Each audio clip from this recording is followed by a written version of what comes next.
Il n'est pas rare d'entendre certains employeurs dire à leurs salariés, lorsqu'ils en ont marre, bien sûr, ben écoutez, on n'a jamais signé un contrat jusque-là, ce qui est une bévue.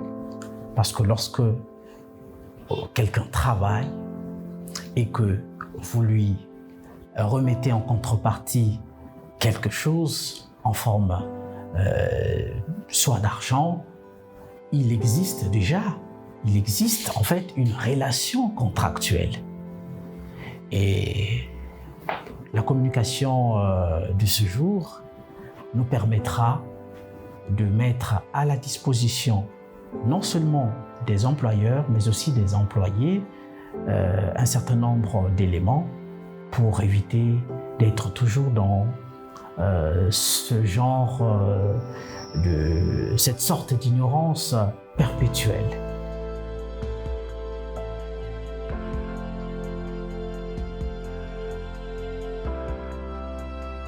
La question qu'on peut se poser est celle de savoir quand peut-on parler de contrat de travail.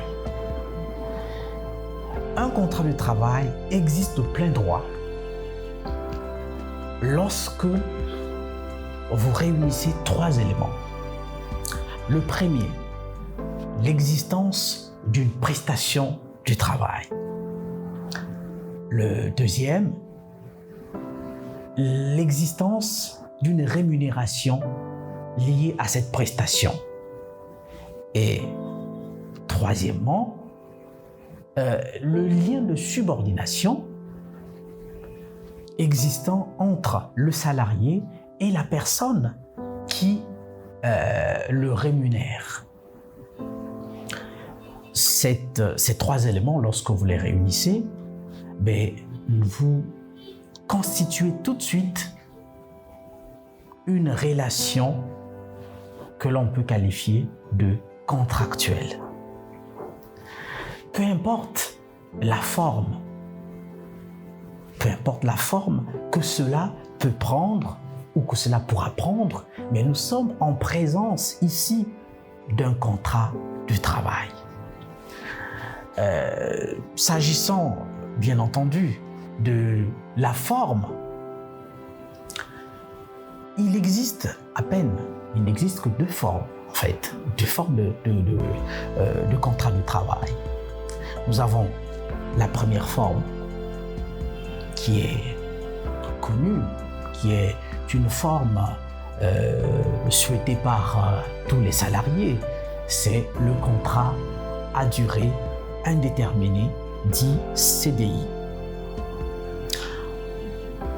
Le second, sinon la seconde forme, c'est le contrat à durée déterminée, dit aussi contrat précaire.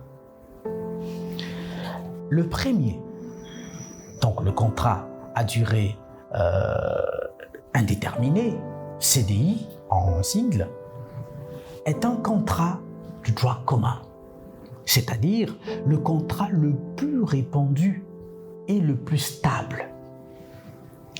Ici, le salarié est lié à l'entreprise pour une durée ou un temps non fixé dès l'entame des relations professionnelles.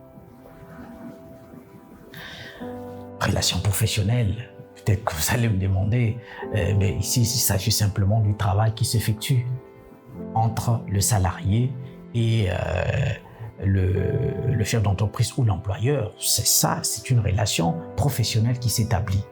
Et le CDI peut ou ne pas, c'est une précision quand même assez importante, peut ou ne pas être écrit. Il n'y a pas une exigence, la loi n'exige pas que cela soit écrit.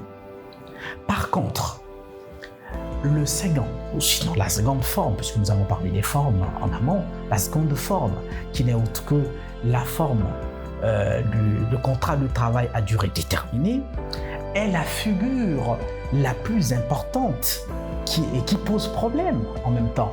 Cette figure-là qui pose problème et qui s'oppose depuis longtemps à la relation de travail de droit commun que nous venons de citer en amont. Cependant, il faut aussi épingler une autre forme qui lui est très, très associée, la forme atypique, qui est plus visible de nos jours. Au Congo, par exemple, c'est le travail temporaire. Les deux se présentent toujours sous la forme écrite. Ça, c'est une obligation. Si vous prenez quelqu'un, vous engagez quelqu'un, si c'est pour un contrat à durée déterminée, la loi demande que cela soit forcément écrit. J'insiste, la loi demande que cela soit forcément écrit. Et à côté, nous allons parler donc de ce CDD qui lie le patron, permettez l'expression, le patron ou l'employeur au salarié directement. Et l'autre aspect du contrat atypique que nous venons d'épingler en dernier ressort, le contrat de travail temporaire, implique plutôt une relation tripartite. Vous avez d'abord le salarié, qui est d'ailleurs l'acteur principal dans ce type de contrat. Vous avez une entreprise d'intérim qui met à disposition le salarié dans une autre entreprise moyennant un contrat de mission. D'où nous avons parlé donc d'une relation tripartite. Donc nous avons trois parties. Le salarié, la première entreprise qui recrute, qui embauche le salarié et qui met à disposition ce salarié dans une autre entreprise. Nous allons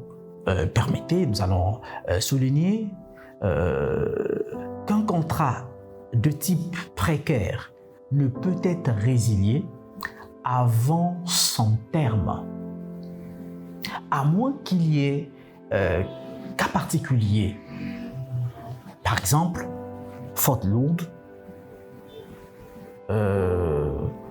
ou encore que le salarié a obtenu un autre contrat quelque part dans une autre société, un contrat à durée cette fois-ci indéterminée. Ce sont les rares moments que l'on peut arriver à la rupture d'un contrat de travail à durée déterminée avant son terme.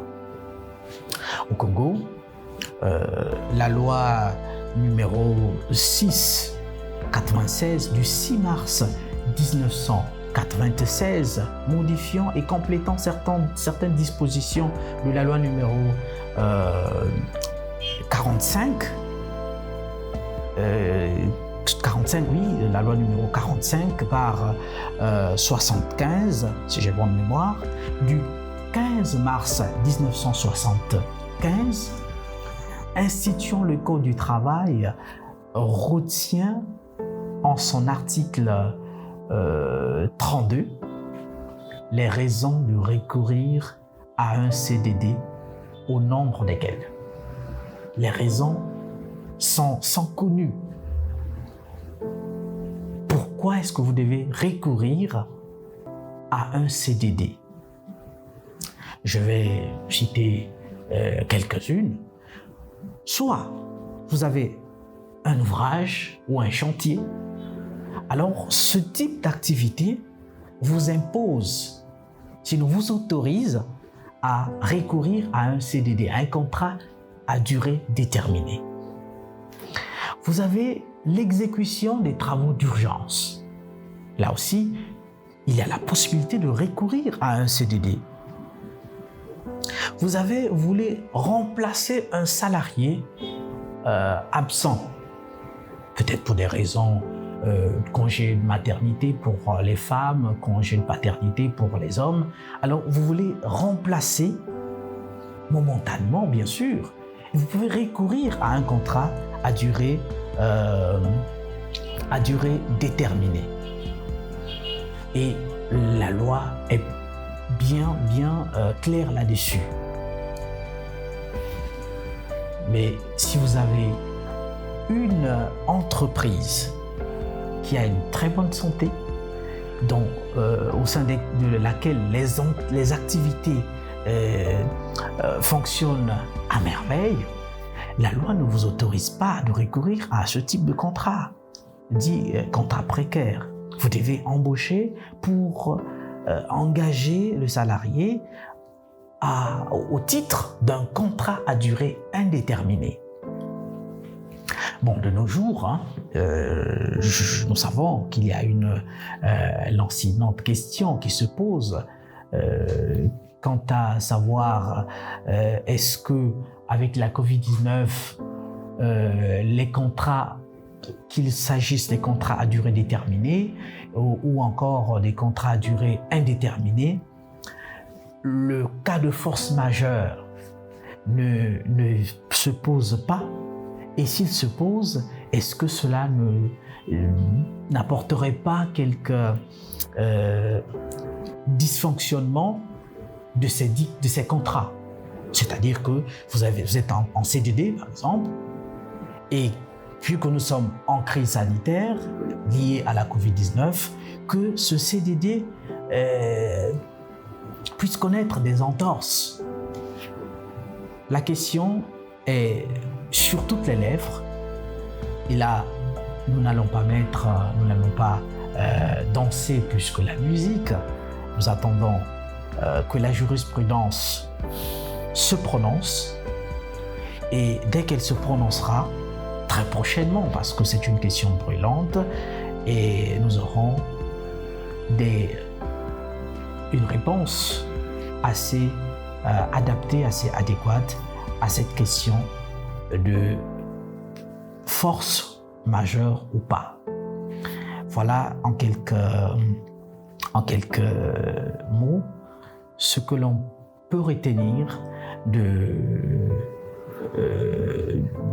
la forme ainsi que de l'exécution d'un contrat de travail, qu'il s'agisse d'un CDD ou qu'il s'agisse d'un CDI. Merci et à très vite.